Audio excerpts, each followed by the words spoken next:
आज का टॉपिक है total internal reflection, class 12 chapter 9 ray optics से दिया हुआ बहुत ही इंपॉर्टेंट टॉपिक्स। ये टॉपिक सिर्फ बोर्ड के हिसाब से नहीं, प्रैक्टिकल नॉलेज के हिसाब से ये बहुत इंपॉर्टेंट टॉपिक है। तो स्टार्ट करते हैं स्टूडेंट्स, टोटल इंटरनल रिफ्लेक्शन। ठीक, ये हो गया स्टूडेंट टोटल इंटरनल रिफ्लेक्शन। आप देखेंगे ये है आपका optical fibre. Total internal reflection optical fibre में, मिराज में, डायमंड में। ठीक है, डायमंड जैसे चमकता है, ठीक है, वो सिर्फ टोटल इंटरनल रिफ्लेक्शन से चमकता है। तो देखते हैं स्टूडेंट्स कि ऑप्टिकल फाइबर में टोटल इंटरनल रिफ्लेक्शन कैसे काम करता है।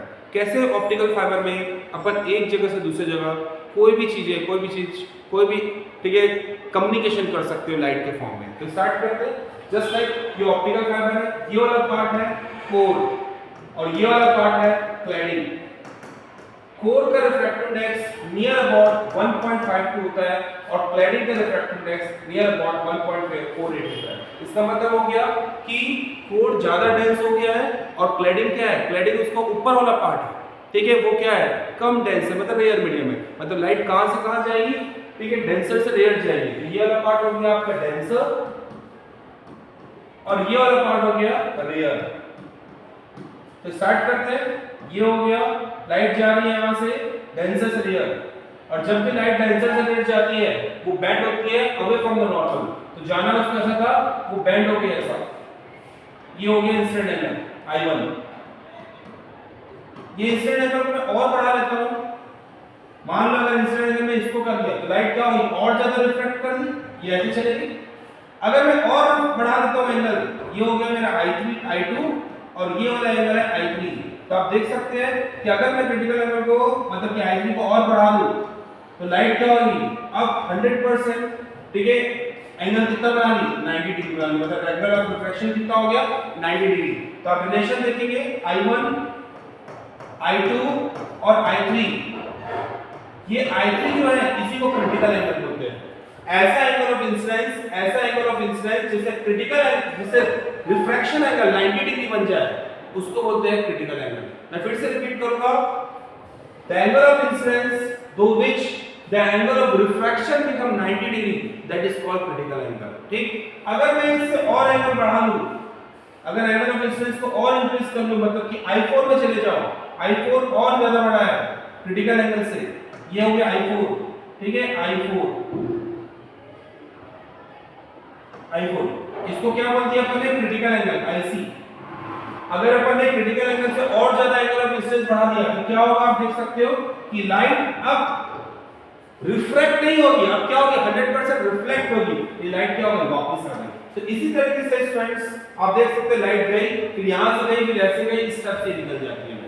मतलब एक जगह से दूसरी जगह कम्युनिकेशन आप कर सकते हो via light, via okay form of energy, that is what light. तो स्टूडेंट्स आप डेफिनेशन लिखेंगे यहां से, ये डेफिनेशन देखो क्रिटिकल एंगल की। क्रिटिकल एंगल क्या होता है, द एंगल ऑफ इंसिडेंस दो व्हिच द रिफ्रैक्शन एंगल, ध्यान से देखेंगे, refraction angle okay become 90 degree, refraction angle become 90 degree is called critical angle. बहुत ही इंपॉर्टेंट टॉपिक है और इसी के बेस पे न्यूमेरिकल बनते हैं। दूसरा TIR की definition, total internal reflection, if the angle of incidence is more than critical angle, अगर angle of incidence critical angle से ज्यादा होगा उस केस में लाइट क्या होगी, ray of light does not refract, light refract ना होकर क्या करेगी, रिफ्लेक्ट करेगी। ठीक है, रिफ्लेक्ट ना होकर क्या होगी, 100% टोटली रिफ्लेक्ट कर देगी, इसको बोलते हैं TIR। ठीक, उसको बोलते हैं TIR। आप यहां लिखेंगे स्टूडेंट, कंडीशन फॉर TIR, दो कंडीशन है स्टूडेंट्स। ठीक, light must goes from denser to rare medium। Light को कहां से कहां जाना चाहिए, डेंसर से रेयर मीडियम जाना चाहिए। इसीलिए जो ऑप्टिकल फाइबर में जो कोर वाला पार्ट है, उसका रिफ्रैक्टिव इंडेक्स ज्यादा होता है क्लैडिंग के कंपेयर में। दूसरी कंडीशन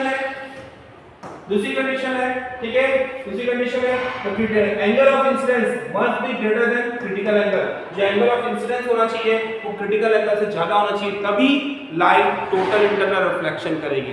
ठीक है, तो ये दो कंडीशन बहुत ही इंपॉर्टेंट कंडीशन है। और इसके बाद स्टूडेंट्स अपन स्टार्ट करते हैं फॉर्मूला। ठीक है, फॉर्मूला डेरिवेशन। तो लाइट कहां से कहां जा रही है, डेंसर से रेड जा रही है डी म्यू आर। लाइट कहां से कहां जा रही है, डेंसर से रेड जा रही है D mu R is equal to क्या होता है sin i by sin r। ये क्या होता है, स्नेल्स लॉ होता है। स्नेल्स लॉ क्या होता है, sin i by sin r is equal to mu. और म्यू लाइट कहां से कहां जा रही है, डेंसर से रेड। अगर मैं i को i से दूं, अगर इंसिडेंट एंगल को मैं क्रिटिकल एंगल ले लूं तो r कितना हो जाएगा, r will become 90 degree. r कितना हो जाएगा 90 डिग्री। तो d mu r is equal to क्या होगा बच्चों, sin ic अपॉन sin 90। और sin 90 की वैल्यू कितनी हो गई 1। ये हो गया sin 90 की वैल्यू 1। तो बचा क्या आपका d म्यू r। ये फॉर्मूला हो गया। इसी d म्यू r को अब देख सकते हैं, d म्यू r को मैं 1 अपॉन r म्यू d भी बोल सकता हूं। इस चीज को ध्यान से देखेंगे, डेंसर से रेयर का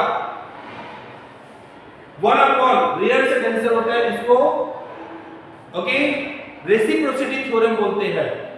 जस्ट लाइक अगर एयर से ग्लास का रिफ्रैक्टिव इंडेक्स 3/2 है, तो ग्लास से एयर का रिफ्रैक्टिव इंडेक्स कितना है, 3/2 का रेसिप्रोकल, जो कि 2/3। तो वही कॉन्सेप्ट से लिखा, डेंसर से रेयर का क्या हो जाएगा, 1 अपॉन r म्यू d हो जाएगा, r म्यू d। इसको d कर देते हैं, इसको साफ, ठीक है, d हो जाएगा इज इक्वल टू क्या हो गया, sin ic। ये हो गया स्टूडेंट आपका फॉर्मूला तैयार। इसको मैं लिख सकता हूं sin ic is equal to 1 upon mu. ये फॉर्मूला है स्टूडेंट। और जो कि आपको पहले से पता है कि जब भी अगर रेयर से डेंसर जा रही है लाइट, तो रिफ्रैक्टिव इंडेक्स को आप सिंपल म्यू लिख सकते हो, रेयर से डेंसर वाला।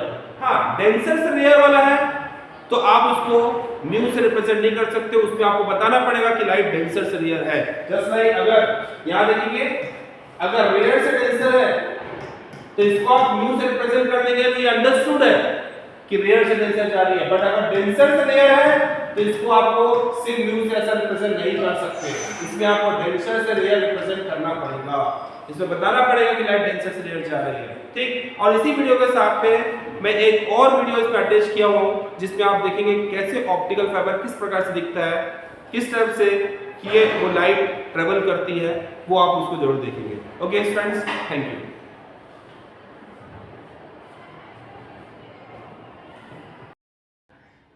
ये है ऑप्टिकल फाइबर।